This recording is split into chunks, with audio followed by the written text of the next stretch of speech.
Dufate Bibiliya zacu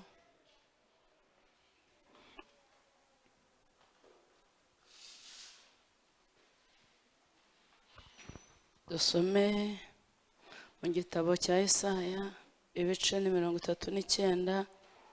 Turasoma duhereye ku murongo waho wa mbere tugeze murongo wa 7. Gitabo cya Yesaya ni ibice 39. Turasoma duhereye ku murongo waho wa mbere tugeze ku wa 7. Dusome, haravuze ngo icyo gihe Merodaki Baladani mwene Baladani umwami w'i Babuloni yohereza inzandiko Ezekiya, inzandiko n'amaturo, kuko yari yumvise ko Ezekiya yarwaye agakira. Maze Hezekiya yakira intumwa ze anezerewe, azimurikira inzu y'ububiko bwe yose yabikagamo ibintu bye by'igiciro cyinshi, ifeza n'izahabu n'imibavu n'amavuta y'igiciro cyinshi, n'inzu yabikwagamo intwaro zo kurwanisha, n'iby'ubutunzi byabonekaga mu nzu ye byose. Nta kintu na kimwe cyo mu nzu ye cyangwa mu gihugu cye cyose Hezekiya atazeretse. Bukeye umuhanuzi Yesaya asanga umwami Hezekiya, aramubaza ati, abo bagabo bavuze iki kandi baje aho uri baturutse he? Hezekiya aramusubiza ati, baturutse mu gihugu cya kure cy'i Babuloni, baza ari njye basanga. Arongera aramubaza ati, mu nzu yawe babonyemo iki? Hezekiya aramusubiza ati, ibiri mu nzu yanjye byose barabibonye, nta kintu na kimwe mu byo ntunze ntaberetse. Yesaya abwira Hezekiya ati, umva ijambo ry'Uwiteka Nyiringabo, igihe kizaza ibiri mu nzu yawe byose n'ibyo basogokuruza babitse kugeza ubu bizajyanwa i Babuloni, nta kintu kizasigara, niko Uwiteka avuze. 7 haravuze ngo, kandi abahungu bawe uzibyarira mu nda yawe bazabajyana babagira inkone zo kuba mu nzu y'umwami w'i Babuloni. Reka twigire hirya rwandiko Pawulo yandikiye Timoteyo, urwandiko rwa 2 Pawulo yandikiye Timoteyo, isezerano rishya, igice cya mbere umurongo waho wa 12 na 10 kugeza 14. Urwandiko rwa 2 Pawulo yandikiye Timoteyo, igice cya mbere umurongo waho wa 12, dusome kugeza 14. Haravuze ngo, icyo nicyo gituma mbabazwa nyamara singira isoni, kuko nzi uwo nizeye uwo ari we, kandi nzi neza yuko abasha kurinda ikibitsanyo namubikije kugeza kuri urya munsi. Ujye ukomeza icyitegererezo cy'amagambo mazima wanyumvanye, ugikomeresha kwizera n'urukundo rubonerwa muri Kristo Yesu. 14.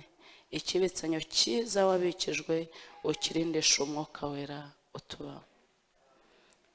Murihangana dusoreze mu bice 4 mu Migani 23.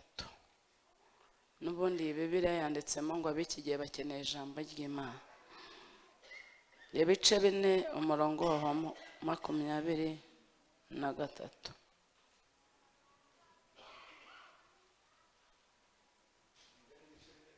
Murongo wa 23 haravuze ngo, rinda umutima wawe kuruta ibindi byose birindwa, kuko ariho iby'ubugingo bikomokaho. Twakire neza ijambo ry'Imana. Hanyuma mbazaniye ijambo rivuga ngo, mu nyongezo yawe urinde ikibitsanyo udacogora. Yesu ashimwe. Ntago ari ijambo rirerire. Reba umuntu mwegeranye umubwiye ngo, mu nyongezo urinde ikibitsanyo udacogora, kuko ibiducogoza birahari. Hari abantu baba bari mu nzu y'Imana, ubu ni njye Imana yatumye nimvuga, ushobora kutamenya ko ari njye uvuze, ashobora kuba ari Imana ivuze inyuzemo, hanyuma ujye ubiha agaciro. Aricyo bibatwaye? Mubwire ngo, mu nyongezo yawe urinde ikibitsanyo udacogora. Bigutwaye iki? Ndabona hari abantu batabivuze, ariko ababivuze Yesu abaha umugisha. Haleluya. Mu bintu byinshi ndi buvugeho iyo temu yicyure Imana ibaha umugisha mu nyongezo yawe urinde ikibitsanyo udacogora. Ako hano ntari abantu Imana yongeje menya ndi kubeshya nimugire gutya turebe. Haleluya. Ushaka kuvuga ngo Imana yakongeje ryari ariko hari impinja zapfuye duherutse kujya gushyingura urusororo mbona ibibondo by'imyaka 3 abafite 12 mbona ba 15 hari n'abantu tungana bapfuye hari nabo mwiganye batashye hari n'abasaza b'ibikwerere bagiye ubwo Imana niyakongeje twongere tuyihereze cyubahiro. Imana ishimwe. Ariko tugire gutya ko Imana yatwongeje nta bindi ufite nta maboko wayishimiye ukayihereza icyubahiro ko hari abantu bari inzobe beza bafite amataye bagapfa Imana ikakongeza ababyumvise bakoma amashyi yo hejuru bayakomera Imana yarakoze kutwongeza igihe cyo kubaho. Imana ishimwe. Amazina yanjye nayababwiye nitwa Isimbi iryo muri bufate.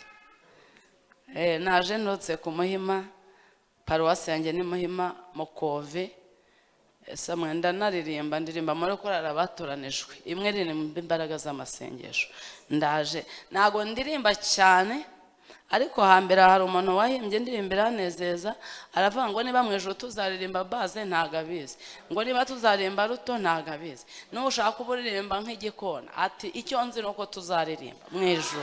Haleluya. Ibyo gukontorora amajwi yanumvije hari umusore hano uzi kuririmba ntago nge nabishima ariko mfa kuba ndirimba. Yesu ashimwe. Haleluya. Shimiye abayobozi Imana ibaha umugisha baturaritse kugira ngo tuze kuganira amagambo y'Imana twamamaza Yesu njyuza hanjya mu ijuru kandi nawe urimo kugenda hanyuma ureke dukomezanye. Turirimba n'indirimbo ya 277 mu ndirimbo zo gushimisha n'indi nzamo ndaririmba bampaye igihe umuyobozi yamaye igihe gihagije Mana yanjye birakaze ariko dufashwe mu izina rya Yesu. 277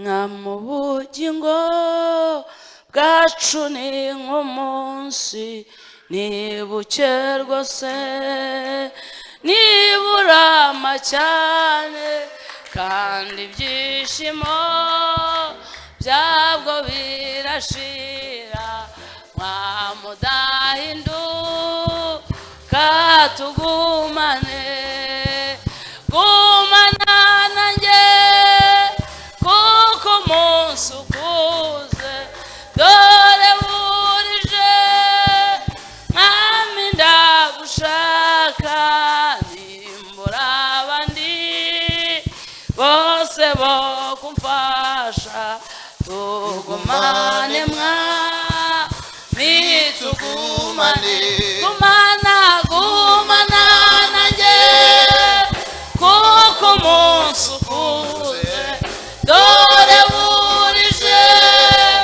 mwami ndagushaka nimbura abandi bose bo kumfasha tugumane mwami tugumane iminsi yose bangushaka mwami iyo satana neyandwanya cyane nta wundi mfite ubasha kuntabara tugumane mwami tugumane gumana nanjye kuko umunsi ukuze dore burije nimbura abandi bose bo kumfasha tugumane mwami tugumane singira umwanzi n'umwe turi kumwe kandi amakuba cyane intorezo y'urupfu yaracitse byose ni byiza nitugumana gumana nanjye kuko umunsi ukuze dore burije mwami ndagushaka nimbura abandi bose bo kumfasha tugumane mwami tugumane amaso nare uzamboneke zabona ubwiza bwawe bwo mu ijuru zasiga vuba umwijima wo mu isi no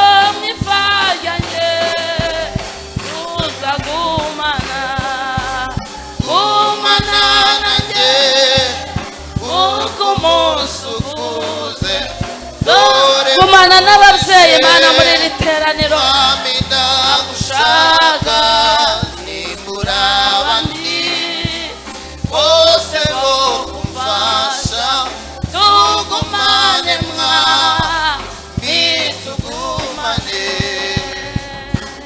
Mbwira umuntu mwegeranye ngo nkwifurije kugumana na Yesu. Haleluya, haleluya, ndumva nashyiraho akandi karirimbo umucuranzi aba ahari mwiyicarire nta kibazo. 132 size ububata n'umwijima ndaje Yesu ndaje Yesu mbonye indamu mu rupfu rwawe Yesu ndakwitabye size ubutindi n'uburema mbonye ubukire n'intege nyinshi mvuye mu byahuranyijije Yesu ndakwitabye size ubutindi n'uburema ubukire n'intege nyinshi mvuye mu byahuranyijije Yesu ndakwitabye mvuye mu byago n'ibihendo ndaje Yesu ndaje Yesu mbonye indamu mu rupfu rwawe Yesu ndakwita mvuye mu inimba n'amarira ngeze mu byishimo bidashira shize mu induruma w'impundu Yesu ndakwita mvuye mu inimba n'amarira ngeze mu byishimo bidashira shize mu induruma w'impundu Yesu ndakwitabye nsize amahane n'ubwigenge ndaje Yesu ndaje Yesu ngeze kukwemera ibyo ukunda Yesu ndakwitabye nayibyanjye nguhungiyeho mvuye mu bwihebe ndamahoro ntaye satani ngo mbuwawe Yesu ndakwitabye nayibyanjye nguhungiyeho mvuye mu bwihebe ndamahoro ntaye satani ngo mbuwawe Yesu ndakwitabye size gutinya urupfu nimba ndaje Yesu mbonye umutima ushyitse mu nda Yesu ndakwitabye nkuwe mu kanwa k'inyamaswa naje mu rugo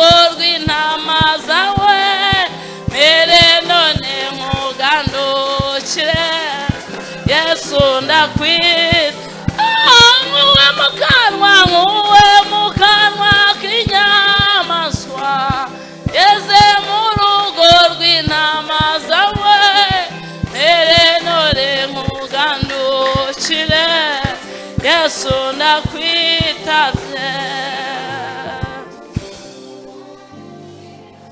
Hari abantu babonye ndamu mu rupfu rwa Yesu bazamura ibiganza turebe bakabihamya bakavuga ngo twabonye indamu byari byanze tubona indamu mu rupfu rwa Yesu. Nari mvuze ngo abantu babonye indamu mu rupfu rwa Yesu bagere gute? Zamura haleluya. Ndi umugabo wo kubihamya. Papa wanje yari Birari bari abatorazana ku misigiti mvuka mu Basiramu. Papa wanje yari yaravuze ngo nta mwana uzava mu Basiramu ngo kubera ko nyine niko yasezeranye n'Imana. None Yesu yampaye agakiza murabona ukuntu nkeye. Hari abantu duhuje amateka. Nawe wanyu hari za Nyabingi, hari Ibitega, hari abazimu, nta muntu ukizwa. None Yesu yaguhaye agakiza. Hari abantu babonye ndamu mu rupfu rwa Yesu. Imana ibaha umugisha. Haleluya. Tugiye kuvuga ku magambo y'Imana ntari butinde, tuza gukuramo icyifuzo tugasenga. Hanyuma turavuga, twasomye inkuru z'umugabo witwa Hezekiya. Ndashaka kuvuga ku bintu bitatu tuza kuvugaho, hanyuma tukaganira ku ijambo ry'Imana tukarisobanura. Ikintu cya mbere tuza kuvugaho, mu gihe cyawe Imana umaze guhabwa agakiza cyangwa se mu kubana kwawe n'Imana wayimariye iki? Icya kabiri tuza kuvugaho, mu gihe cyawe cy'ibigeragezo wabanye n'Imana gute? Icya gatatu tuza kuvugaho, Yesu ashimwe. Haleluya, haleluya, haleluya. Mu gihe cy'ibisubizo byawe witwaye gute? Nibyo bintu bitatu tuvugaho, murumva ari byinshi. Hanyuma tugasenga. Icya mbere, mu gihe cyawe uhabwa agakiza cyangwa ukimenya Kristo wamariye ikimana. Icya kabiri, mu gihe cy'ibigeragezo wabanye n'Imana gute? Icya gatatu, mu bisubizo wabanye n'Imana gute? Nibyo tuvugaho. Nagira ngo mbibutse ko Imana itakurindiye icyo umaze, ikurindiye icyo uzamara cyangwa icyo uyimariye. Ntabwo Imana yakora ikosa ryo kukurinda itazi icyo uzamara. Hanyuma turashimira Imana yaturinda. Haleluya. Izi nkuru ni inkuru z'umugabo witwa Hezekiya. Hezekiya ndamuvugaho ibintu bitari byinshi, ariko nasomye amateka ya Hezekiya sanga Hezekiya arazi Imana, kuko Hezekiya yigeze agira ikibazo. Iyo usomye abanza ngo agira ikibazo, umwami Senikarebu amwandikira inzandiko ngo atuke Imana ya Isiraheli, ngo arayituka ngo amwandikira inzandiko aramubwira ati wowe nabo uyoboye abisiraheli nzabanywesha amabyi, nzabanywesha inkari, mbahe n'umwanda wanyu mu burye. Atutse Imana. Hezekiya ngo abyumve arababara, ngo azamukana urwo rwandiko aruzana mu nzu y'Imana arasenga. Ngo agisenga Imana ihindura imvugo, ivuna amaboko y'umwami wa Ashuri, yemera guhaguruka gutabara Hezekiya. Uyu ni Hezekiya, wa wundi Imana yagiriye neza ikamuha ibigega by'izahabu. Nasomye nsanga Hezekiya ngo yari umuherwe, yari atunze ibigega by'amazahabu. Hezekiya yahuye n'Imana. Uyu ni Hezekiya, wa wundi warwaye igisebe ngo cyitwa ikirashi. Arakirwara agera ku rwego ngo yenda gupfa. Imana ituma umuhanuzi witwa Yesaya, iravuga ngo genda ubwire Hezekiya ngo aragize, ngo kuko ngo agiye gupfa. Ngo akibimubwira, Hezekiya yibutsa Imana imirimo yakoze. Abwira Imana ngo urabyibuka ko ari njye wagaruye imigezi yitwa Gihori muri Yerusalemu, urabyibuka ko ari njye wagaruye ubuzima bw'itorero. Ngo avuze ibintu yakoze, uburyo yarwaniye Imana ishyaka akamena ikigirwamana cyitwa Nehushitani. Avuga uburyo yarwaniye Imana ishyaka, ayibutsa uburyo yakoze ibintu bikomeye, amena ikigirwamana bya Bayali na Ashera, ngo abisohora mu rusengero. Imana yongera kuvugwa neza muri Isiraheli. Haleluya. Jya ukora ikintu cyatuma Imana ivugwa neza mu gihe cyawe cy'inyongeza. Belosakota. Ngo Hezekiya ngo yibutse Imana imirimo yakoze, kuko Bibiliya ko yubatse amazu y'abapfakazi. Hezekiya abarokotse yabaniye nabo neza, abyibukije Imana. Imana ihita ivuga ngo iyo ngingo uvuze ndabona ari y'ukuri warabikoze, ntago cyura. Iravuga ngo Hezekiya imutumyeho Yesaya ngo aragibye. Mwese muri Abanyarwanda, iyo umuntu ari kuraga ahamagaza abana akagenda abaha, nirwo rwego ngo yaragezeho, ariko yibukije Imana imirimo. Hello, mbariza umuntu mwejyanye ngo Imana izakwibukira kuki? Ubundi Imana izakwibukira, oya tureke ibintu byo gufenda, Imana izakwibukira kuki? Hanyuma ngo yibukije Imana imirimo, ahindukiye yerekeye ivure. Ndashimira Imana ko turi mu masengesho. Ubu twahindukiye pozisiyo yacu, twayikuye mu maduka, twayicuye muri karitsiye. Ubwo twahindukiye ntacyo tukibaye. Ahari byaguteraga ubwoba, Imana yamaze kubyigizayo. Abongerewe igihe cyo kubaho bazamure haleluya. Kandi mbibutse ko kuvuga ko Imana bingana no gukora. Hari abantu Imana yongeye igihe cyo kubaho.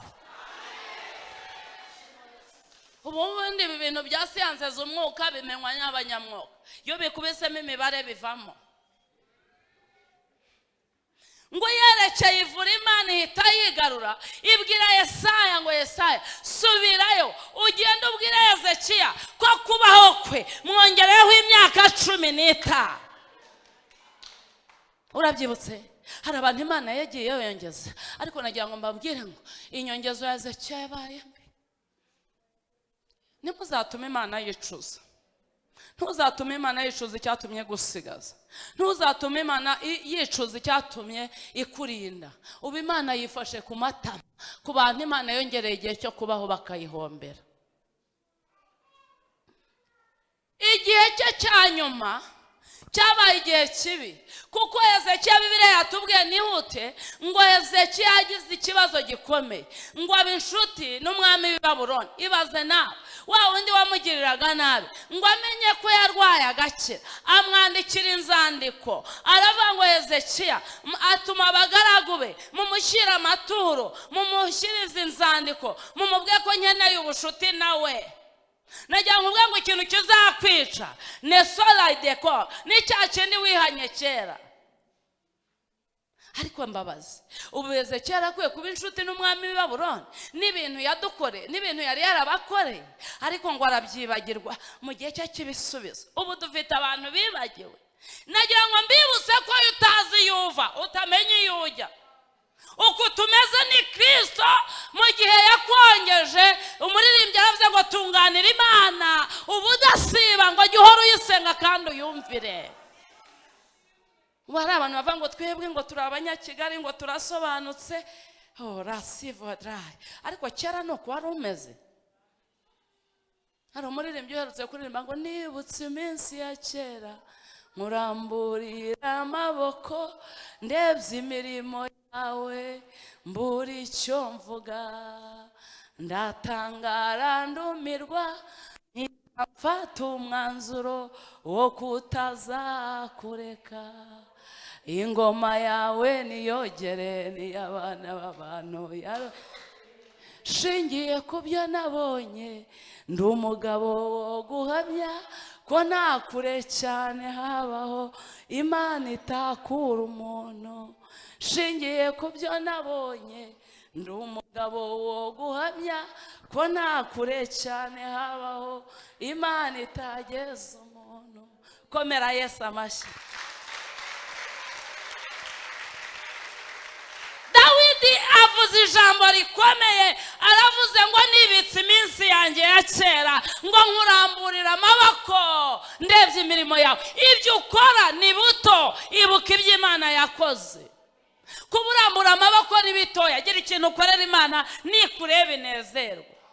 Ezekiya ngo arabyibagirwa, amaze kubyibagirwa ngo hanyuma intumwa z'i Babuloni ziraza, ngo zihageze Ezekiya ngo arazikingurira, ngo ararangaza, ngo yerekana ahantu babikaga ibintu byo mu nzu y'Imana. Ongera ukinge mama, papa, musore, mukobwa, ongera ukinge. Nagira ngo mbibutse ko iyo uraye urangaje n'iwawe wabyuka ugasangamo ibikoresho byo mu nzu. Barabitwara, ubu dusize hano tudakinze izi sente ntitwazisangamo. Ongera ukinge, kuko umwanzi cyagambire no kugusahura, akagutwara iby'agaciro, akakunyaga agakiza. Ezekiya ngo arakingura, amaze kuzirangariza zeretse. Reka mvuga ibintu bitatu Ezekiya yakoze. Nasomye yerekanye ibintu bitandatu, ariko reka mvuge bitatu byambabaza. Icya mbere yerekanye ahantu babikaga imibavu. Ndavugamo bitatu. Imana idutabare. Bisobanuye amasengesho. Iyo uri umukristo udasenga unanirirwa mu ntambara. Hari abantu basenga nesi edra, hari abantu basenga, ariko nagira ngo nkubwire ngo mama, papa, musore, mukobwa, ntago urasenga, kuko ibigusengesha birahari. Iki ni itorero ryakagombye kugira nk'intwaro yo kurwanisha. Ni abakristo basenga. Iyo dufite abizera basenga, ba enewasika bumva vuba. Mbwira umuntu ngo nturasenga, ubundi urumva wari wasenga. Amasengesho munyavugaho nk'ibintu bingahe. Ikindi, amasengesho amarira abanyetorero. Imana ishimwe, haleluya. Amasengesho yica imigambi y'inshakura kugira ngo zidasohoza imirimo yazo. Imana ishimwe. Iyo usomye igitabo cya mbere cya Samweli, usanga umugore witwa Penina ngo yajyaga asuzugura Hana uko umwaka utashye, ariko Hana ngo akabyumva akababara. Umugabo akavuga ati, Hana, ni iki kikubabaje? Sinkuritira abahungu. Ngo ariko ngo Hana yabyumva akababara, ngo mukeba akamukoba, kavuga ntuzabyara. Hari n'ibyo Bibiliya itavuga ko nabyaye uzapfura inshike. Aramukomeretsa. Hana yari yarahishuriwe gusenga, ngo ajya mu rusengero, haleluya, ngo ashora ikintu cyitwa amavi, arasenga. Mu masengesho ye havamo igitangaza cy'umuhungu witwa Samweli. Amasengesho yica imigambi y'inshakura. Abanyumvishe tugire gutya, zamura haleluya. Ndavuga ku bintu nka bino amasengesho akora. Yesu ashimwe. Ikindi, amasengesho amarira abanyetorero. Yesu ashimwe. Tuhakura amakuru isi idafite. Hari umuririmbyi uherutse kuririmba, aravuga ngo dufite Imana itabara abayo, ngo iyo dusenze irayumva. Yesu ashimwe. Ndagira ngo mbabwire ngo bake bari hano ibyo batunze babikuye ku mavi. Siko bimeze? Bake cyangwa benshi bari hano ibyo batunze babikuye ku mavi. Haleluya. Urumva amasengesho adakenewe. Amasengesho nagushirana uzamenye ko apfuye. Hano hari abantu basengaga y'ibiri, bagasenga y'itatu bari mu bigeragezo, ariko bamaze gusubizwa ntago bagisenga. Ariko ubwo abantu bashyiraho amasengesho ku munsi wo mu mibyizi bajya bashyira ninjoro. Ko bashyize ninjoro baraje. Mana, nunkura mu kazi ko mu rugo, nunkura mu bumayibobo, nunkura mu gukorera abandi, numpa biro yanjye, numpa ofisi yanjye, nzagukorera. None warabyibagiwe, ntabwo ugisenga. Ayo masengesho usenga wayura ntiyakirukana dayimoni. Abayuda muzasoma igitabo cya Esteri ibice 4.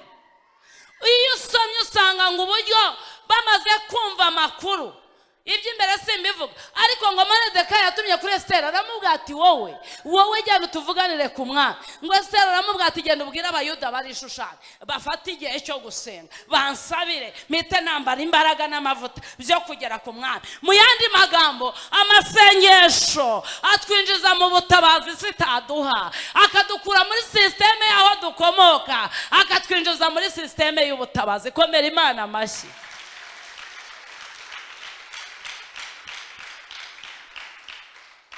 Ikindi kintu amasengesho akora, Imana iherutse kunsurira ambwira ngo nzabwira abanyetorero ko amasengesho ibintu byari bicuritse, amasengesho arabicurukura. Muranyumvishe? Muraho? Amasengesho ibintu byari bicuritse, amasengesho ajya bicurukura. Komeza usenge. Reka tubabwire imbaraga z'amasengesho. Amasengesho burya n'urufunguzo, burya abayuda nirwo bakoresheje.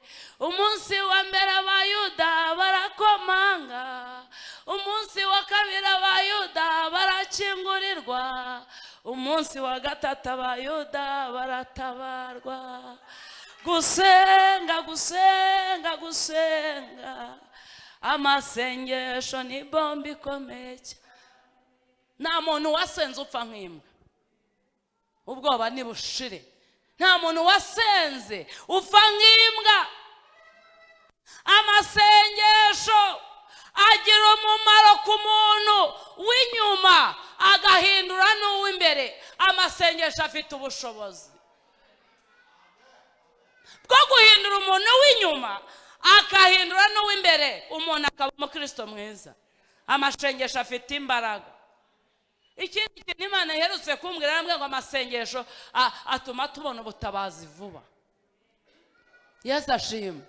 Hari ukuntu wasenga ugahindura uburyo bw'amasengesho, ubutabazi bwawe bukaza. Impamvu bitinda, nawe ntago ukunda gusenga, usenga amasengesho ameze nk'ayabubyizi. Ariko iyo usomye ijambo ry'Imana, abisirayeli bagiye basenga uko basenze ngo bakabona ineza y'Imana. Yesu ashimwe. Ikindi amasengesho akora, haleluya haleluya haleluya, amasengesho atubisikanya n'ibihe bibi. Iyo turimo gusenga barimo batwoherereza amahembe, barimo baterekera, amadeni yabaye menshi, inzara yabaye nyinshi, ubusomeri bwabaye bwinshi, tugenda tubisikana nabyo. Amasengesho agatwinjiza mu butabazi. Bavuga ngo uzapfa ukabisikana nabo ugiye kuririmba, bavuga ngo ntuzabyara ukabisikana n'abarozi ukikiye uruhinja, bavuga ngo abana bawe ntibaziga ukabisikana nabo ubaherekeje ku kibuga cy'indege. Komera Imana amashyi. Zamura haleluya. Ntago turasenga. Elola lesi kota ni mashalawa. Mbabwire gatoya, Hezekiya yerekanye ikintu gikomeye. Imana ibarinde kurangaza.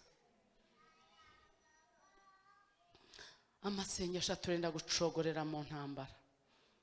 Ubundi wamera nk'abandi nguti ukazishyira ku mutwe, ariko iyo wasenze ujya wumva Imana ivugana nawe kakubwira ngo komera.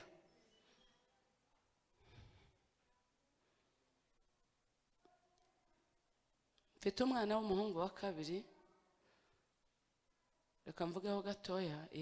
Yagiye kwiga Gisenyi groupe scolaire Rambura, ajya kwiga nk'abandi yitsindiye, ari umuhanga. Agezeyo nari ndi kwigisha ahantu bita Kamuhoza, ngiye kumva nk'iki gihe barampamagara, telefone irampamagara, bigera ku rwego njya kuyitaba, nsanga ngo ararwaye. Hanyuma ngezeyo, bwarakenge Gisenyi, ngezeyo nsanga yasaze. Ni umuhungu nsumba mwiza w'inzobe, yambona akiruka, baramufata baramuboha, baravuga ngo uyu mwana ngo ntago ashobora gukira, ngo ibintu arwaye birakomeye, ngo ashobora no gupfa. Hanyuma yasaragarika ababwira ati ngiye mama arasenga ntago nzapfa. Ako mumereye si cyuwe. Yesu we ndumva mfashijwe, akajya avuga ngo ntago nzapfa.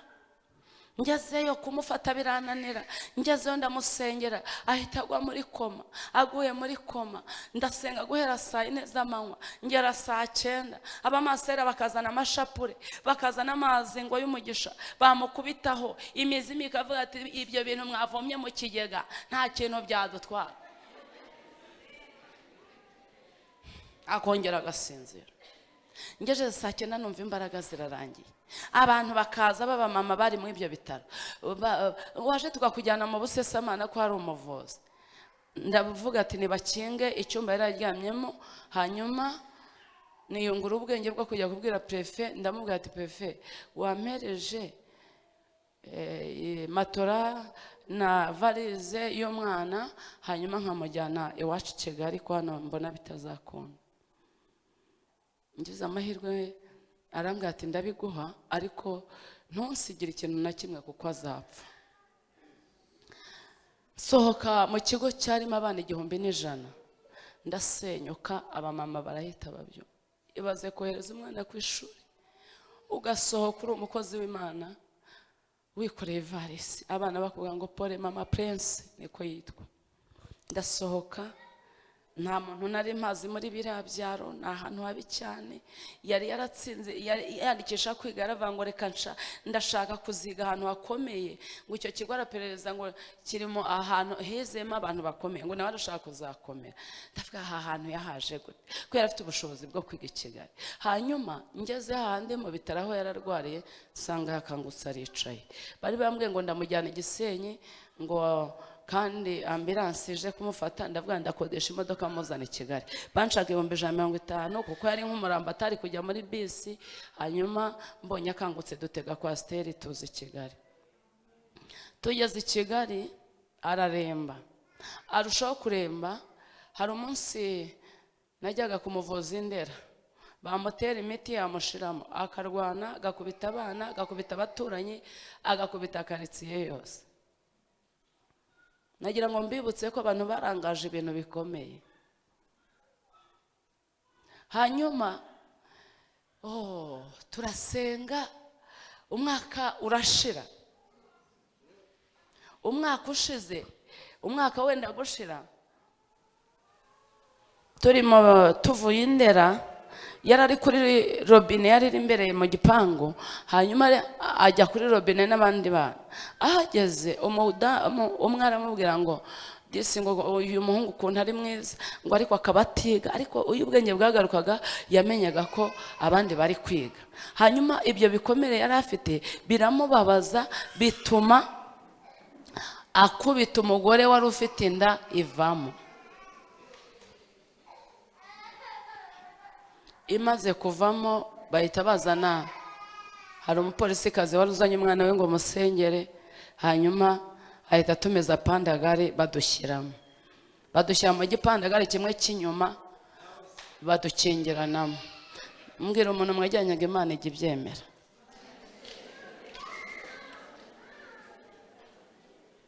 Yaratwimanye uwo Yesu ishuri ibihumbi n'ibihumbi, kandi sibanga barabizi, n'ejo bundi yaraturamiye. Yaratwimanye uwo Yesu ishuri ibihumbi n'ibihumbi, kandi sibanga barabizi, n'ejo bundi yaraturamiye. Abo Yesu yaramiye tumuhereze icyubahiro. Nihute, uwo munsi batujyanye, baravuga ngo bamujyane muri gereza. Hanyuma tugeze i Nyamirambo, bagiye kudushyira muri gereza. Uwo mupolisi yari yaze, buri Imana ifite ukuntu ijya igenza ibintu byayo. Aravuga ati uyu mwana ararwaye, mwimushyira muri gereza, nimumushyira mu bitaro tubanze tumuvuze. Rero bamushyira mu bitaro, bamutera amafenerega. Ntiyamufataga, bamuteraga imiti ikanga kumufata. Aho twaraharaye, hashize iminsi 3 turataha, tugeze mu rugo ndamubura, yagiye Nyabugogo, njya kumushaka, hanyuma dutanga n'amatangazo, tuza kumubona nko ku mugoroba, araza arambwira ngo duhurira Nyabugogo, ngo yari yagiye mu mujyi nyine, hanyuma ngo amajwi yamubwira ngo ajye kwiyahura muri Nyabarongo. Hanyuma nagira ngo mbabwire ngo amasengesho mwasenze Imana yarayabitse. Ubundi ujye usenga ibibazo bitaraza. Amasengesho ujye uyasenga mbere utarinjira mu bigeragezo. Umwana duhuye arambwira ngo mama wari wambuze, nkuko turebana mu ndebe, wari wambuze, hari ikibazo se mfite? Ndi muzima. Ndamucyura musubiza mu rugo, yanywaga akavido kaji cyangwa akajya n'ibiryo birenze, ariko muri ubwo buzima Imana yabanye natwe. Uwo n'umwaka wa mbere. Umwaka wa kabiri yituraga hasi, akitura hasi, nkavuga ati wacu ko bashize, nkareba mu muryango, mama wanjye turabana ninjye bucura kandi arashaje cyane, abandi barashize kubera amateka. Ninde waba yarangiriye nabo mwana, nkamushaka nkamubura, Imana iraceceka. Umwaka wa kabiri njya kumushakira ishuri, yaratangiye koroherwa, mujyana muri 9. Mugejeje muri 9, umwaka agezemo akajya kubita abarimu, agakubita abanyeshuri, ishuri rigasohoka nk'uko umuntu yatanga turi hano, ishuri rigasigariraho. Hanyuma n'abanyoboye amateraniro nk'uko kwa Samuel, nyobora icyumba cy'iwacu. None mba nicaye n'imbere, Mana Nyagasa, nkabona abanyeshuri bahubutse Kimisagara baraje ngo turashaka amamisimbi. Habaye iki? Ngo umwana we yarwanye, ngo yakubise abarimu, ngo kandi nta muntu uri kumufata.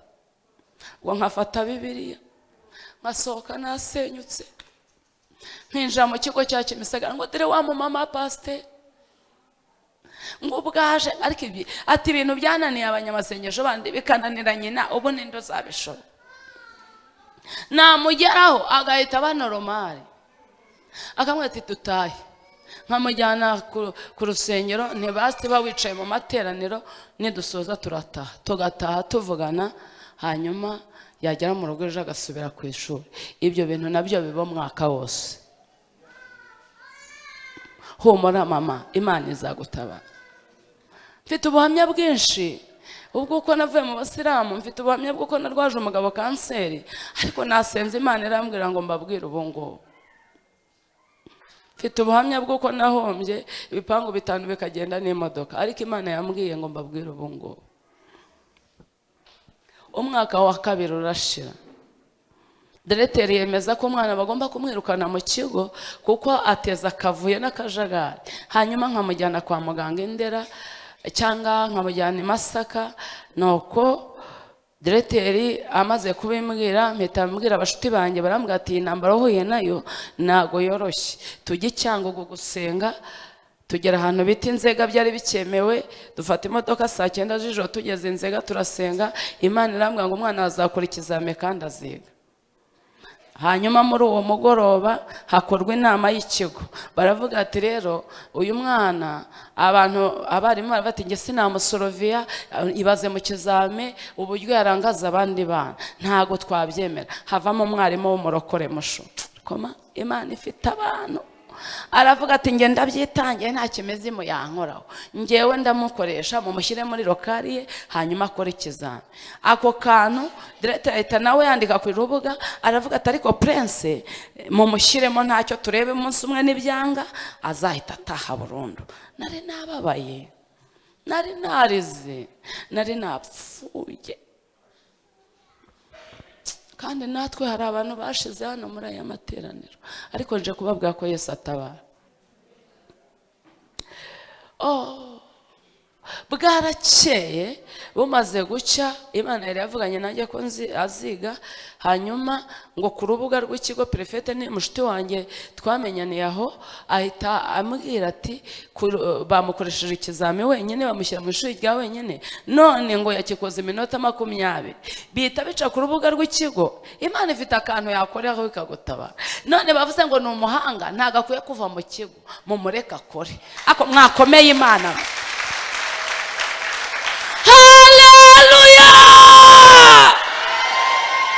Turi mu masengesho muyobo, ndakwinginze reka mbirangize.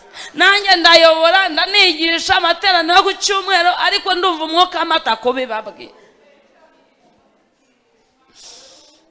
ndababara.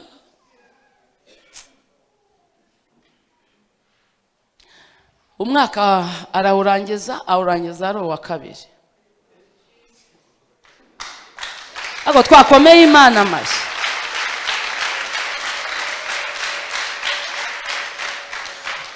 Umwaka wa gatatu ubwo hari ibyo narimo kugenda mvuga.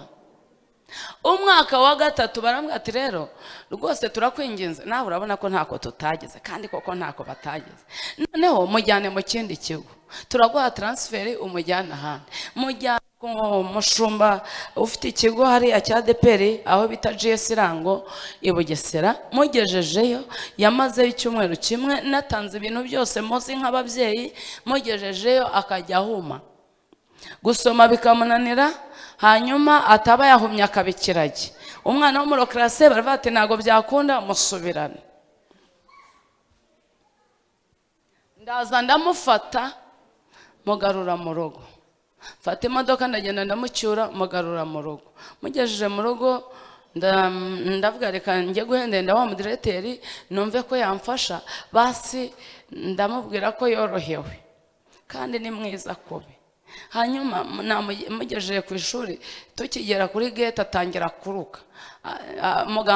Direteri aramubwira ati wabanje ukajya kuvuza umwana wo kumuzana kwiga, kandi ko ukuntu akunda kwiga. Yaramubwira ati njyana njye kwiga. Mana, ubwo byari ngombwa ko nirirwa mucunga akazi ndagahagarika nkajya mujyana ku ishuri nkanagaruka.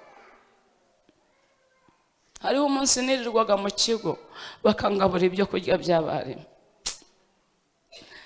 Yesu arakomeye, nimuhumure, akunda abantu bamuba imbere ntago azadukoza isoni. Bakangabura ibiryo by'abarimu, saa 10 zagera tugatahana. Nagira amahirwe n'abamugejeje mu rugo nkavuga ngo Imana ishimwe. Muri uwo mwaka wa gatatu yagombaga kwiga aribwo azakoramo turankome. Mu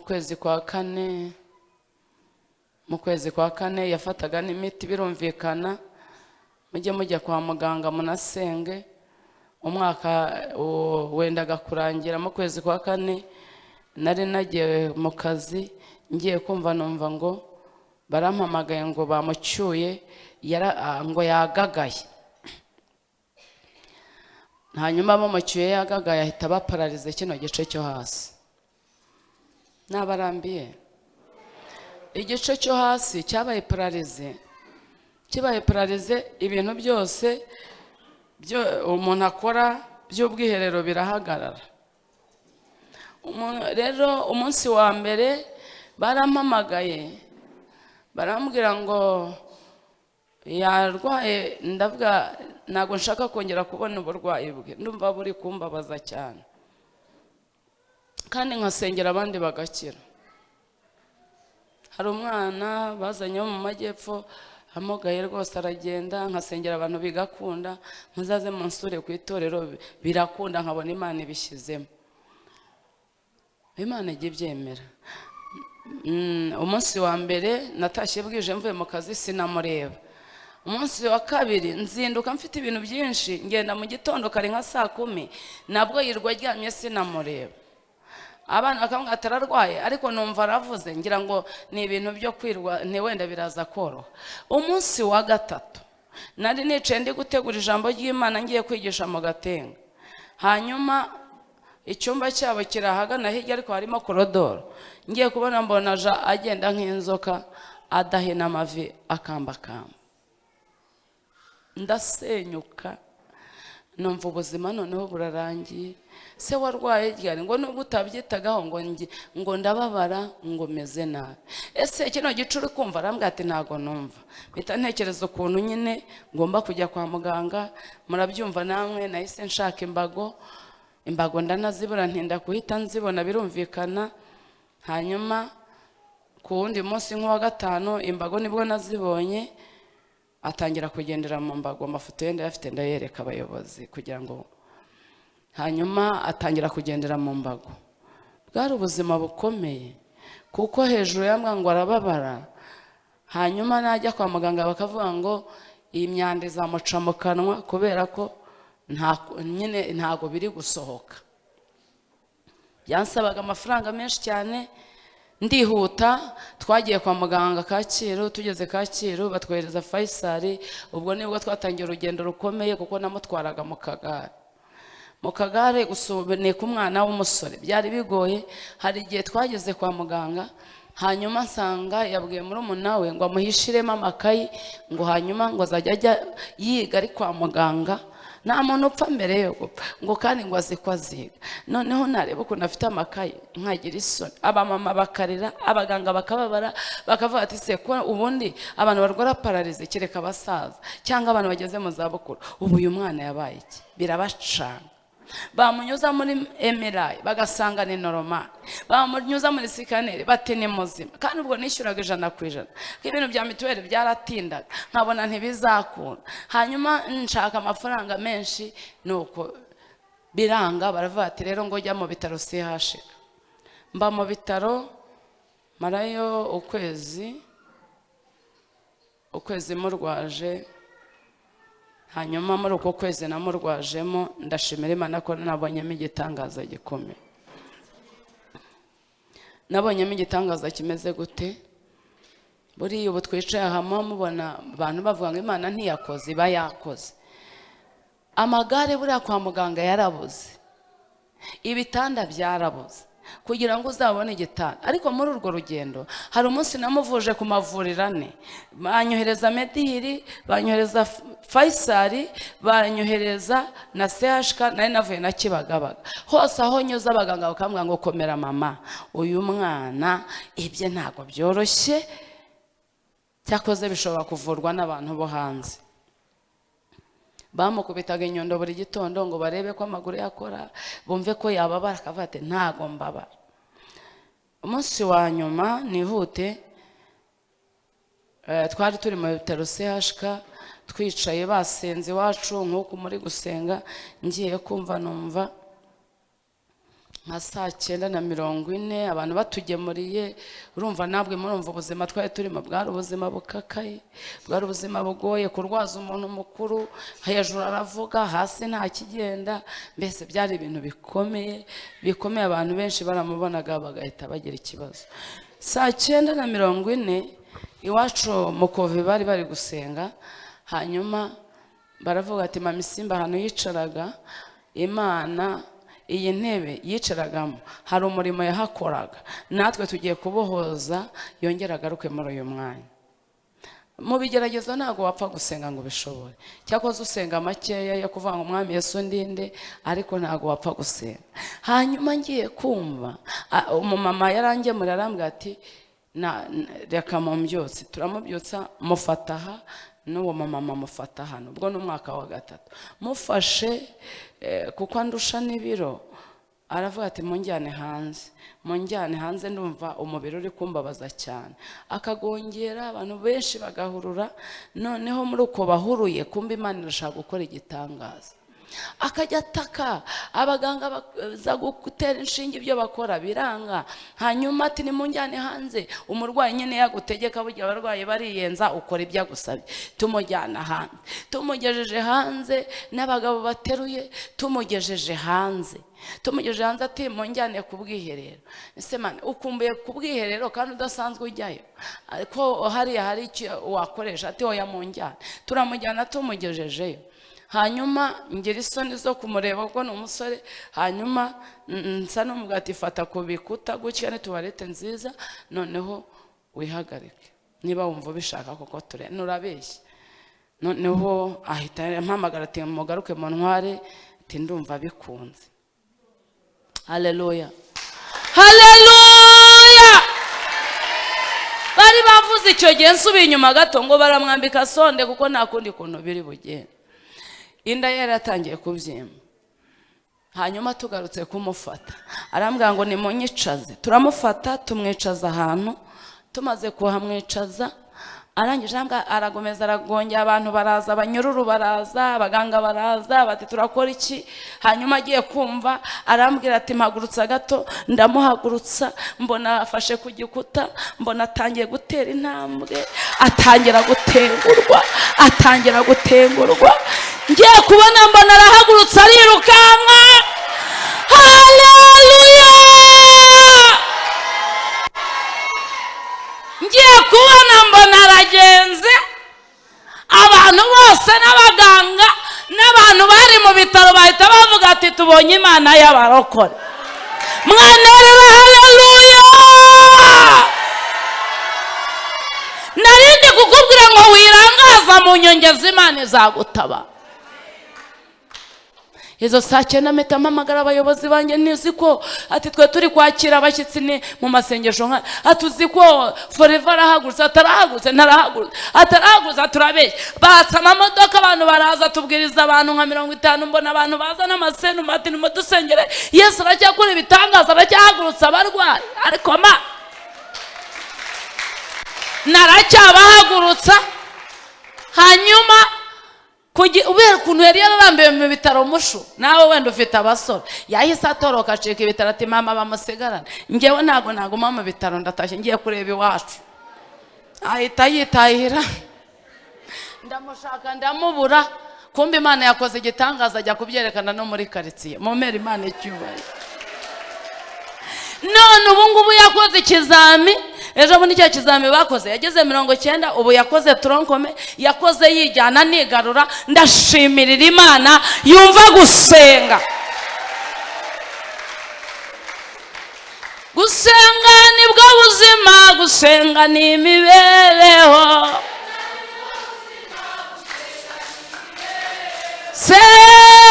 Senga ntacyo uzabura, senga. Umva gusenga Mana, dufite Imana itabara bayo, iyo dusenze iratwumva. Dufite iyo dusenze iratwumva, iyo dusenze iratwumva. Namwe korari iyo dusenze. Hari abantu basenze bakabona ineza y'Imana batatu bonyine, ngo bahaguruke bazamure haleluya.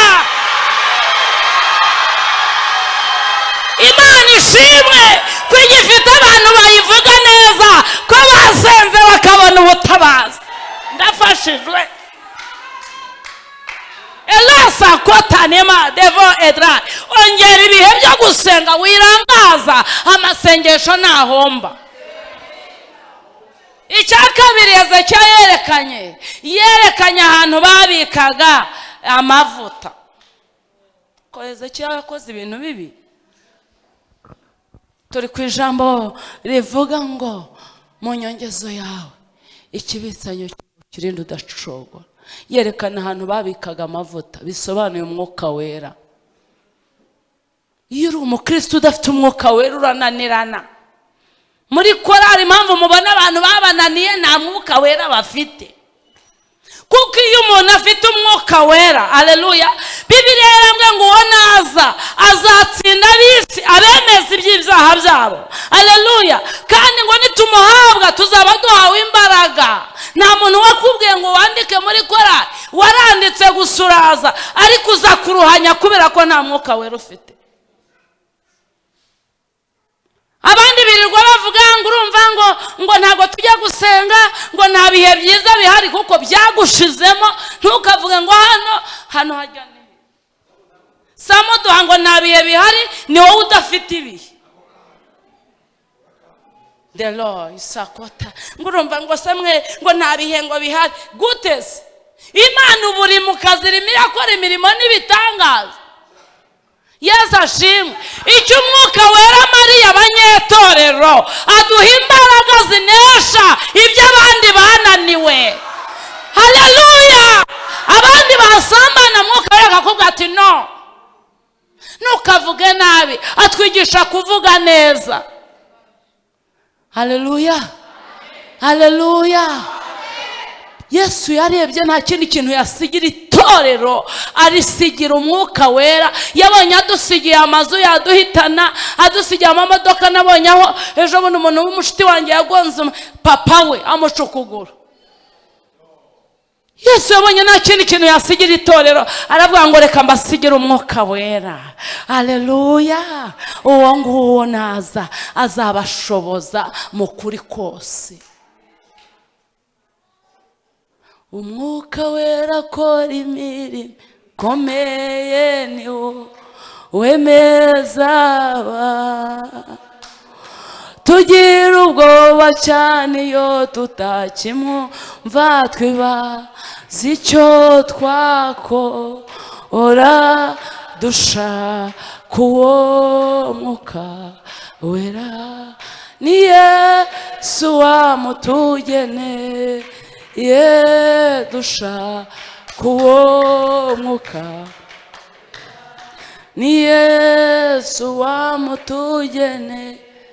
Umwuka wera arakomeye, akora imirimo ikomeye. Yesu yamudusigiye nk'ingwate. Itorero dukeneye umwuka wera.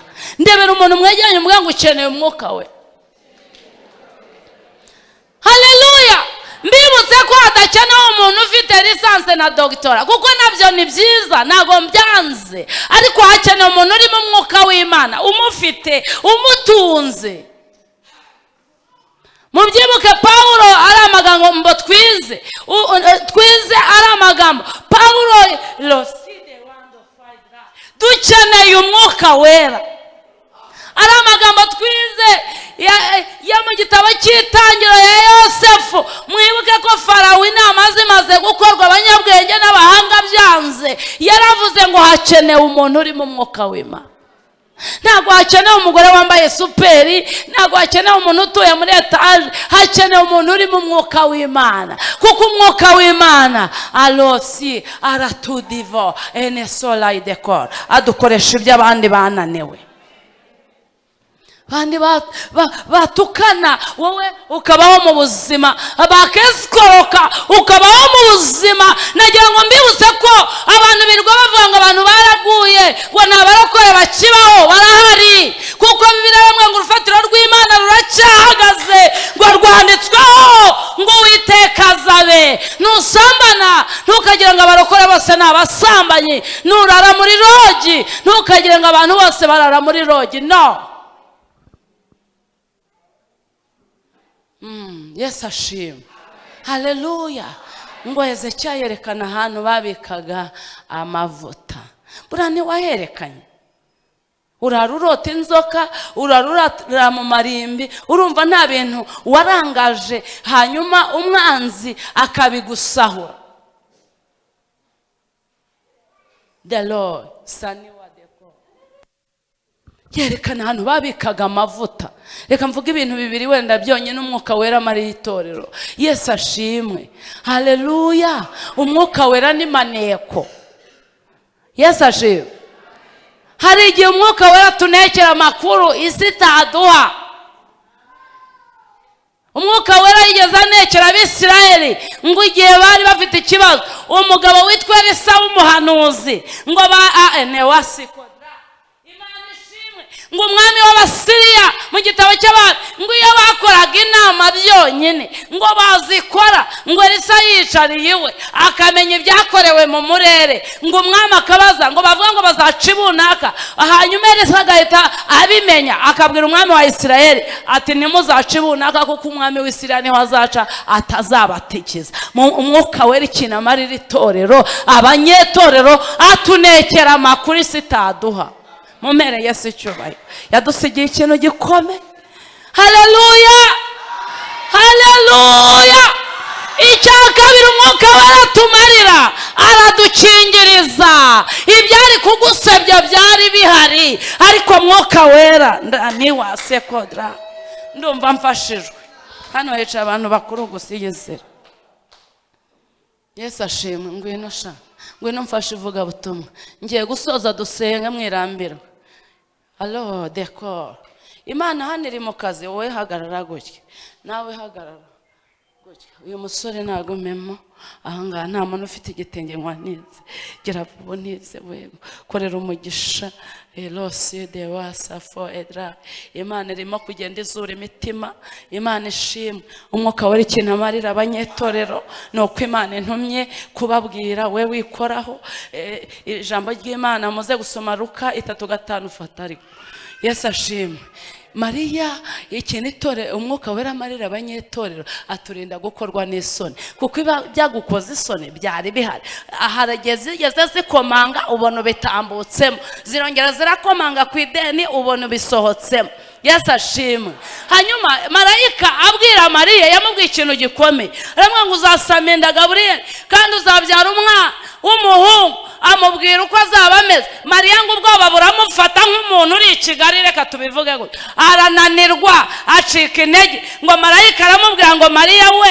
umwuka wera azakuzaho imbaraga zisumba byose zizagukingiriza zamura haleluya zijya zidukingiriza amadeni yaje zikadukingiriza bashaka gusenya ingo zacu zikagukingiriza wagiye kubyara ugatahana umwana muzima zikagukingiriza uri imfubyi ugakora ubukwe zikagukingiriza uri umupfakazi nawe ukagira ijambo umwuka wera icyo amarira abanyetorero aradukingiriza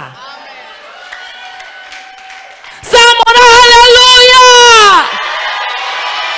hari abantu umwuka wera yakingirije bari bagiye guseba umwuka wera akabakingiriza nimwicarire Imana ibaha umugisha mama irinde kurangaza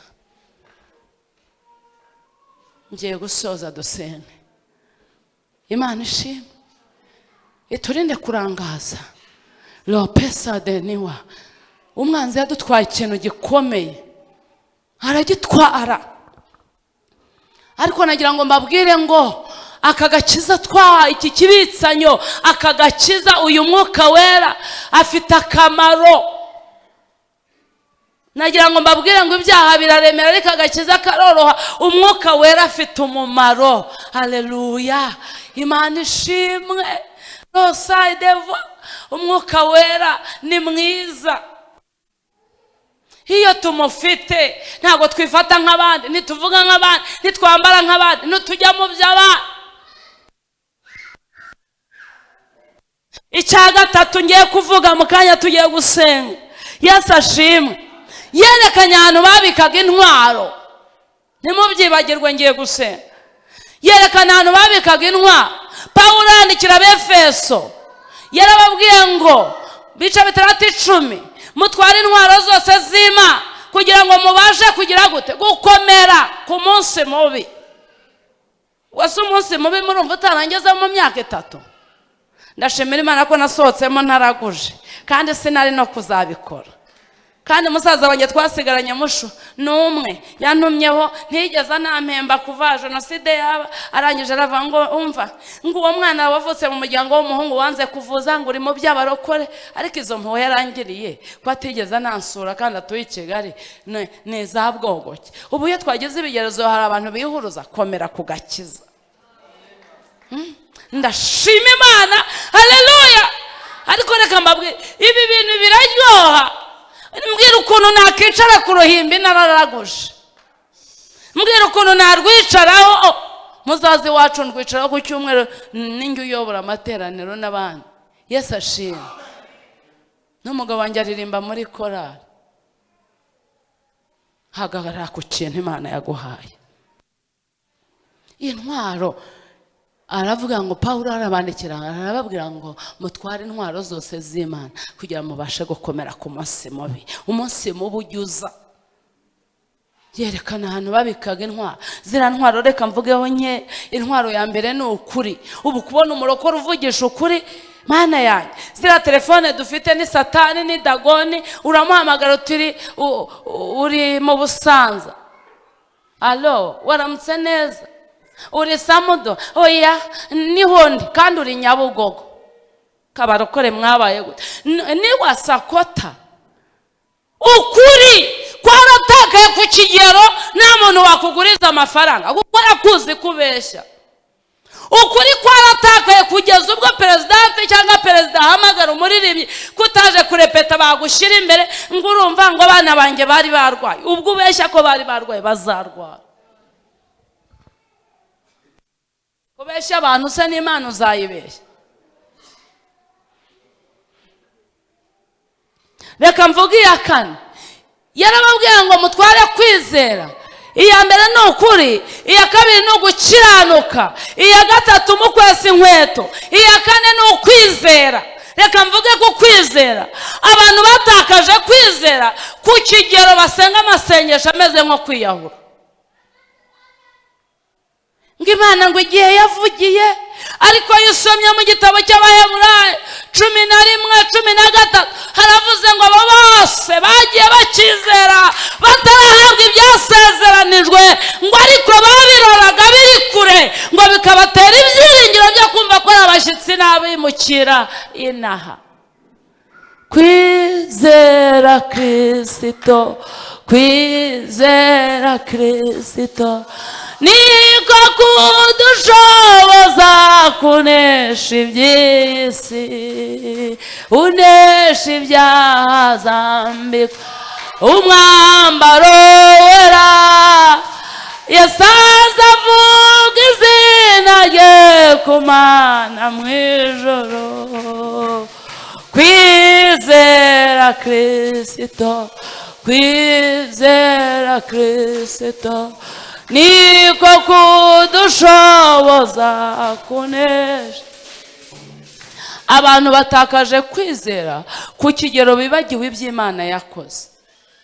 Ariko iyo usomye abanza haruguru mu gitabo cy'Abaheburayo haravuga ngo kwizera niko kwatumye Sara abyara kandi yaracuze. Kwizera niko kwatumye Aburahamu yemera kuva mu gihugu cy'iwabo akemera kujyanwa mu gihugu Imana yari imujyanye guturamo. Kwizera niko kwatumye Enoki agenda akimurirwa mu ijuru adapfuye. Mbifurije kongera kugira kwizera abanyetorero ko Imana yacu igikora imirimo n'itangaza. Iyo ubaye mu buzima bwo kwizera, abasaza bari hano barahita wenda batoya ntibabimenya, ariko kwizera ninga bidukingira ngo ya myambi ya Satani. Yesu ashimwe. Haleluya. Iyo ufite kwizera, Satani akubwira ngo uzapfa ukavuga ngo nzabaho. Yakubwira ngo ntago uzarya muri Kigali ugahita wumva uzarya. Yakubwira ngo ntuzambara ukavuga ngo nge nzambara. Kwizera kurarema, kurema ibitariho bikabaho. Mbifurije kongera kwizera. Haleluya. Haleluya. Dola isafo enema. Nabitangaza ngira muri hanga. Navuye mu Basilamu narakubiswe, ntago rero naza kubabwira ibyinaha kuko turi kujya mu ijuru. Yesu ashimwe. Urumva Imana yankuye mu Basilamu nkanicara ku ruhimbi, urumva nayivuga nabi. Papa wanjye arafite abagore 4. Ndi umwana wa 44 Yesu akampa ijambo nje kukubwira ngo ngero ugire kwizera. Kwizera bya bindi utabonesha amaso, bya bindi ubona utashyikira, nugira kwizera. Ubu ngubu impamvu abantu bananiriwe mu nzira no kubera gutakaza kwizera. Ngo Hezekiya ararangaza yerekana ahantu babikaga ibyo bintu by'agaciro. Ongero kinge mu bintu mu bintu ugomba kurinda, ugomba kurinda intwaro yawe. Mbibutse ko umusirikare uri hariya ku muhanda hano Kabeza ku Giporoso, wambaye uniform, wambaye ingofero, wambaye umukandara, wambaye inkweto, ndetse afitemo n'intwaro itagaragara. Ahantu ahagaze kuri gare byifitemo ubushobozi bwo kumubona ukagira ubwoba. Ibintu yambaye byifitemo ubushobozi bwo kumurwanirira atavuze. Ariko abo bantu batakaje kwizera ngo Imana ni igitabara. Nanjye kandi ejo bundi yerutse kuntabara. niba hano nabyumvishe baririmba ngo Yesu aracyariho urupfu ntirwamuheranye, aracyariho, ni muzima, aracyakora imirimo n'ibitangaza. Wicogora ngo utakaze kwizera, iby'Imana yavuganye nawe izabikora. Tugiye gusenga Imana. Haleluya. Asoza Pawulo yarababwiye, abwira abayuda ngo musengeshe umwuka iteka mu buryo bwose bwo gusenga. Gahunda ni ugusenga y'uburyo bwose. Niba mu gitondo byanze, senga na nijoro.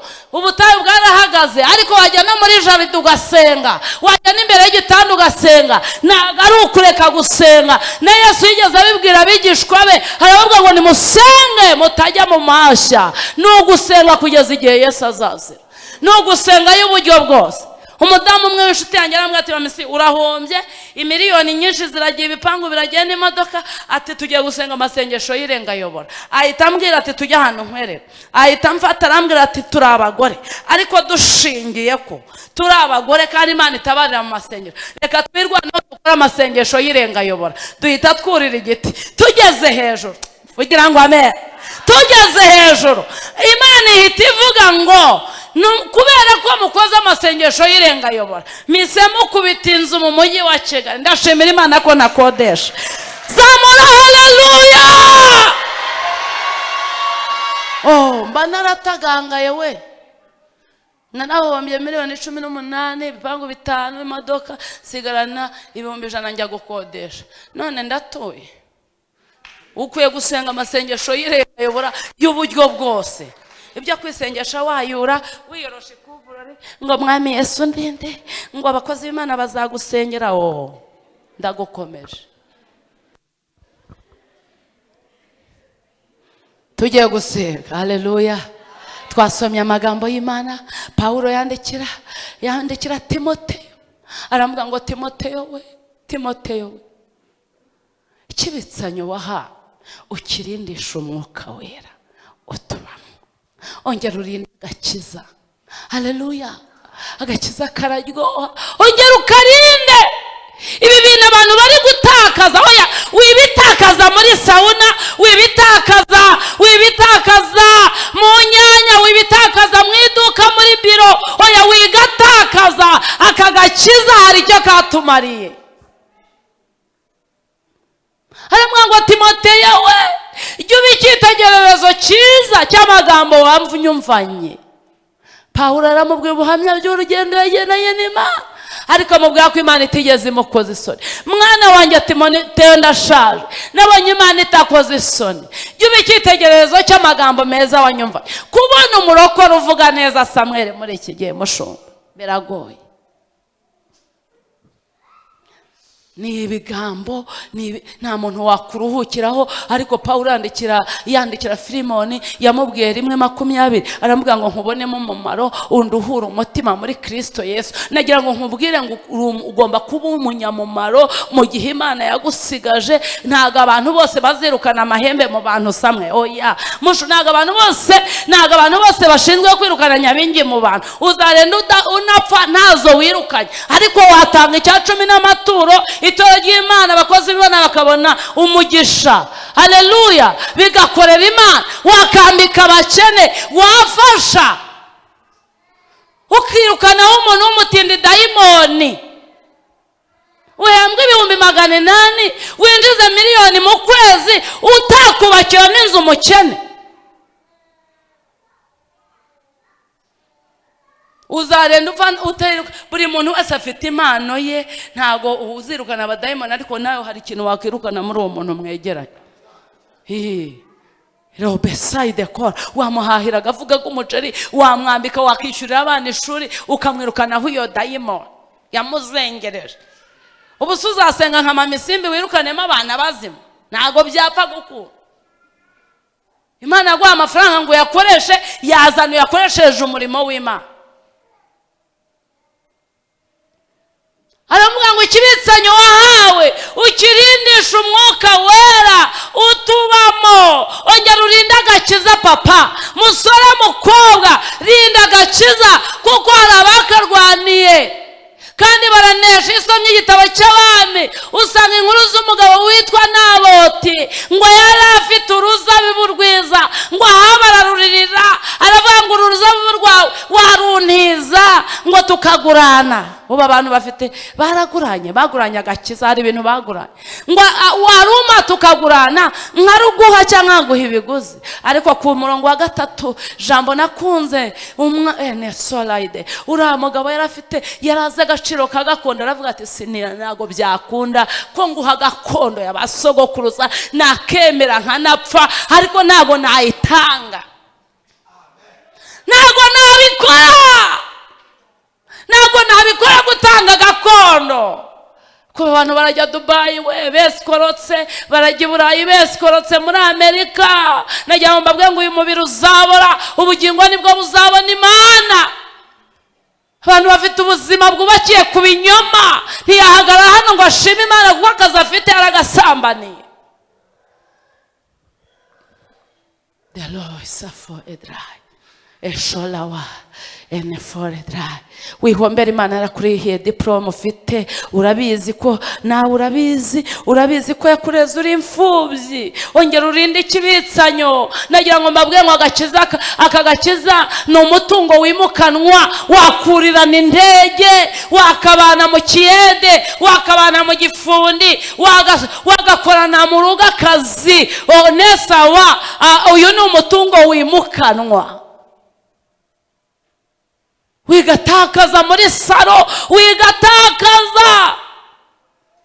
mugabo yisomye abacamanza wasanga inkuru z'umuhungu witwa Samusoni ngo yatakaje agaciro yerekana ibintu by'imbaraga yari afite, bamunogora amaso arapfa.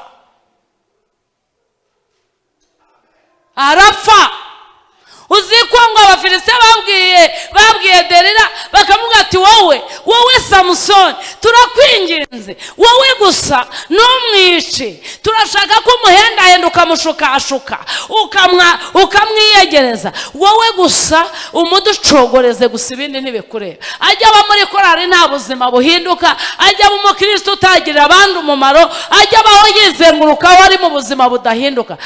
umwogoshe, umunogora amaso, umuboheshe iminyururu, ajya aba mu buzima budakura. njye sinzaya njya kwigaburo ni ibisanzwe. ndagukomeje. Imana yambwiye ngo hari abantu hano baza gusenga baretse igaburo, hari n'abari bakijwe kera baragwa.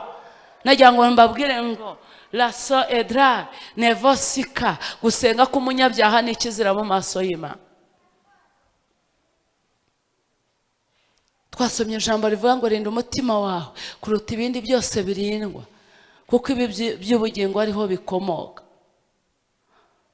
muzi ko Hezekiya iyo dukoze nabi bigira ingaruka no kuba dukomokaho. uzi ko Hezekiya ngo Yesaya yamubwiye ngo Imana yamubwiye ngo n'abantu bawe n'ibintu byo mu nzu y'Imana ngo bazabinyaga babijyane i Babuloni, n'abahungu bawe babagira inkone. ubu hari akaga twateje imiryango. iyo mvukira mu muryango ukijijwe, reba ibifaranga nsigaye mfite, reba inzu nziza mfite abana beza bane, ariko maze gukizwa nabonye ibintu by'ubutabazi. iyo Isimbi ndamubwiye, Isimbi wambabariye ugahendahena Imana ukubaka CV yawe kukiri muto, nkavuga Mana iyo menya Yesu mbere we, tuzabona batubanjirije, tuzabona batubanjirije, iyo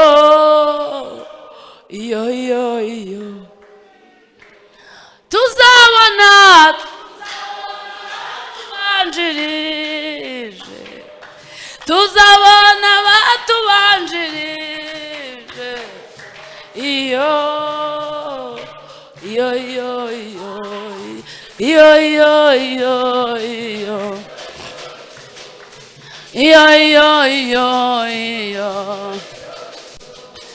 tuzabona batubanjirije, tuzabona yoba Eliya, tuzabona yoba Enoki, tuzabona Yona ba Sitefano, tuzabona intwari zatsinze isi. Iyo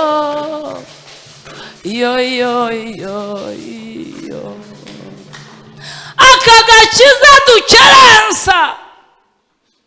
Umugabo witwa Stefano ngo bamuteye amabuye azira kuvuga Uwiteka, azira kuvuga Yesu, azira kuvuga iby'agakiza, ngo arenda apfa. Hari abantu bagapfiriye bamena n'amaraso, barapfa barabashingura. Ariko ngo uko bamuteraga amabuye yageze ikirenge mu cya Kristo, ngo uko bamuteraga amabuye ubwiza bw'Imana bwamuzagaho. Nagira mbibutse ko tuzataha iwacu ni mu ijuru. Rinda umutima wawe kuruta ibindi byose birindwa, kuko ariho iby'ubugingo bikomoka. Dusenga Imana. Lewa sikonedeko. Rinda mama, ongera urinde. Nagira ngo mbabwire ngo umuntu urinda banke ntabwo apfa kuyirinda gusa, aba afite akantu yibitseho gukora ibintu by'agaciro. Uyu mutima dufite uravuga, uyu mutima uraganira, uyu mutima urumva, uyu mutima uzabirebe yuri mu onede. Araguhamagara kuri telefone, wabona telefone iguhamagara tubagiye kunyishyuza, ubibwirwa n'iki? Ni umutima. Mutima ni moteri. Ongera urinda agakiza. No safor. Hari ibintu warangaje birinjira, nawe wisanga urimo urakora ibintu. Dokita nsoza oya wigatakaza. Hari abantu bakavunikiye. Kandi umuntu umwe twaramusengeye arambwira ati mama simusenge gake ntisubaye, ati ibintu byanjye biheze majerwa, twakongera gusenga. Kandi ararwaye kanseri. Ati nimwe muretse tumushinwa aramamagaye. Ndavuga ati ntureba akajagari ufite, urapfa ibi bintu bisige bizaribwe n'abantu. Umunsi wa gatatu tumusengeye, Imana yavuga ati nagira ikintu yibutse Imana, turagishaka turakibura. Imana yavuga ngo napfe kuko ntacyo amariye. Zirandabo birirwa batwaye ngo duherekeje, reka nivuge mama Isimbi ngo yari umuririmbyi. Imana ikukubona siko abantu tukubona. Nabonye naho dusengera umukene rwose yarafite nk'abana 7 turarira. Noneho uko dusenga akajya ati ndabona abamarayika baje kunjyana, ati nimureke abana banjye Imana izabarera. Turarira tutaba abana bazarerwa nande. Ariko ijuru riramucyura riramweza, ataha nka generali aragenda. Abana be bahita bafatwa n'ikigo gikomeye muri iki gihugu gihita kibarera. Urupfu rw'umukiranutsi ruraryoha. Arambwira ati nimureke ngende, ati ndabona abamarayika banjyanye. Nibarakujyana, ati ndatashye ndabona ijuru inyingukira. Muririmbyi yaravuze ngo ibyino mu isi nabihinyuye, sigaye nifuza ibyo mu ijuru. Heroza ni wasekota no faide kora. Wihombera Imana mu nyongezo. Ongera urinde ikibitsanyo. Uri mu rugo rutari urwaye, watwaye umugabo w'abandi urabizi, ngo urashaka amahoro, ariko isi nta mahoro ufite. Nagira ngo mbabwire ko iby'isi bishashagirana ariko birarura, bisoza nabi. Nsoza dusenge. Erosa fodeko sheni wadekita. Tugiye gusenga Imana. Imana ikeneye gukorana n'abantu bari tayari. Iyo uri mu murimo w'Imana upaca, Imana izana abasimbura. Nagira mbibutse ko hatwicaye hari abandi. Ibintu byo gukora Imana igiye gukorana n'abagore bari tayari, ikorana n'abagabo bari tayari, ikorana n'abakobwa bari tayari badatendeka, ikorana n'abasore bari tayari batajya gushaka bashuga mami. Mureka nshaka kuri umuntu ngo wapfakaye ushaje ngo afite amafaranga. Oya, Imana igiye gukorana n'abasore bari tayari. Tugiye gusenga Imana. Elo safo edra. Imana ihagurutsa Yosuwa kugira ngo atware ubwoko bw'Imana. Mose yarananiwe, kandi iyo unaniwe Imana irakuruhura ikagucyura. Iruhura abantu mu buryo bubiri, yakuruhura ikagukuraho ibibazo, yakuruhura ikagucyura, igahagurutsa umusirikare nka Yosuwa. General uzi kurwana intambara. Icyerekezo tugezemo ntago cyoroshye, kirasaba imbaraga, kirasaba umwuka wera, kirasaba amasengesho, kirasaba bya bintu bitatu Hezekiya yerekanye. Urabifite? Dusenge Imana. Kirashaka impamvu Imana yari ihagurukije Yesuwa, yari izi ko i Kanani we yari ahazi yagezeyo. Mose ntiyigeze agera i Kanani ngo azanye imbuto z'inzabibu, ntago yari ahazi. Iyi Mose yagiraga impuhwe, Imana yakubitaga Abisirayeli ati wapi, Imana ikeneye abasirikare bari tayari, muhaguruke dusenge. Doraisifo roba ikeneye abashumba bari tayari, ikeneye ababyeyi n'abadiyakoni bari tayari. Melosa kodayinima, mu nyongezo yawe, igihe cyawe Imana uyimenya wayimariye iki? Mu gihe cyawe cy'ibigeragezo wabanye n'Imana gute? Mu bisubizo umaze kubyara abahungu n'abakobwa, utuye muri etaje, uryamye ugeretse akaguru ku kandi, wamariye iki Imana? Ko Imana wavuze ngo ma nundira muri ubu bupfubyi mwiga nkarangiza, hari imfubyi nzarihira, none ukaba utarabikoze. Umariye iki Imana mu nyongezo? Abapfuye bari beza urasigara. Netolaize kotaravo enesire manda.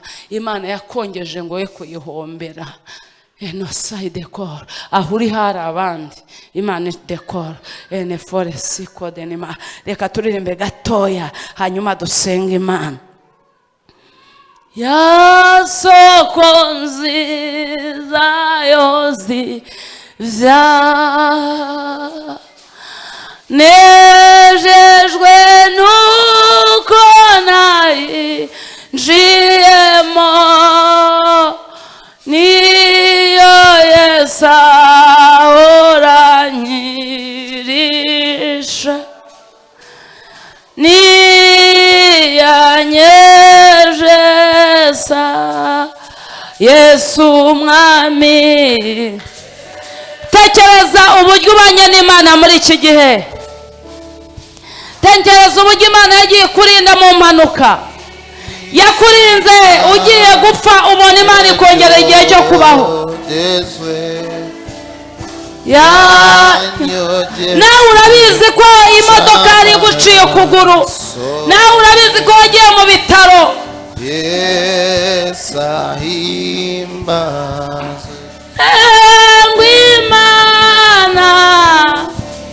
Imana ishimwe kukwiza, imbaraga z'ibyaha zose zituma Yesu ambamo neza,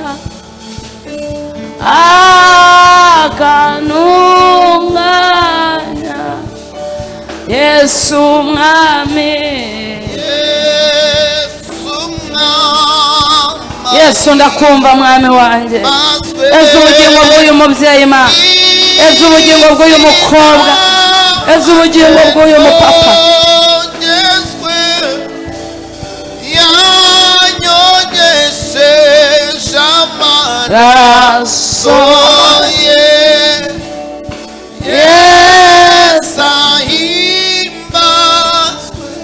Nagira ngo mbabwire ko Yesu azaza. Tugiye gusenga Imana, ureba prono, urara dosala wa, urabizi ko wakuyemo inda, nubwo umushumba atakubonye, abadiyakoni ntibakubone, ariko Yesu yarakubonye muri cya gitondo. Umugabo witwa Yosefu ngo yaza gusambana na Potifari, aravuga ati Imana Isirayeli, nubwo abantu batambona ariko ijisho ry'Imana riri kumbona muri cya cyumba hahandi enodako. Urabizi ko wiciye ku igaburo, nawe urabizi, nawe urabizi kuri gusenga aya matakira ngo izamura ikiganza nkuze n'Imana. Ni ikimana yabantumyeho neza la wasiredra ene wanzo ene foredra. Ibi bintu by'agakiza bitanga amahoro isi idafite. Isi yabuze amahoro, isi nta mahoro ifite, ariko muri Yesu hari amahoro. Izamurira ikiganza ngo usengere Imana, nkubwirire Imana. Imana ni inyembabazi mu bintu tunze, mu bintu tunze Imana. Oya wimenyera Imana ku kigero Imana ikureba. Nawe urabizi inzozi urota ko zitakwemerera kubonana n'Imana. Umutima wawe uri kukubwira ngo Imana ivuze aka kanya wataha. Hari amasengesho Imana yamishuriye kubasengera. Irya mbere niryo kwezwa, irya kabiri niryo kubahesha umugisha, kandi ababyemera ndawubahesha, kuko Imana yambwiye ngo ahantu nzagera bwa mbere njye nkora icyo kintu. Nesala wa decor, zamura ikiganza. Nawe wagiye kubona, ubona ni kuriya bikugendekeye, ariko Imana ni umubyeyi, kandi nicyo kiba cyatuzanye kugira ngo abantu b'Imana bongere babone ubugingo buhoraho. Biruta gutunga amafeza n'amazahabu. Abazamuye bagire gutya dusenga amasaha yagiye. Imana iguha umugisha. Namwe Imana ibaha umugisha. Imana rati ibaha umugisha. Cika Satani, agakiza ni ikinege, nako umuntu ku giti cye, ntago ari ivangamutungo. Umuririmbyi yavuze ngo Yesu azaza. Azaza Yesu, azaza. Azaza Yesu, azaza. Abaririmbyi, azaza Yesu. Zamura ikiganza ugumisheyo. Azaza mu gitondo, azaza nimugoroba. Mwigire hino tubasengera Imana, nimwiyizire. Turirimba go karirimbo azaza Yesu. Abazamuye wigira isoni ngwino. Imana iracyafite imbabazi, ariko igihe kiraje abantu bashaka Imana bayibure. Amari bakame,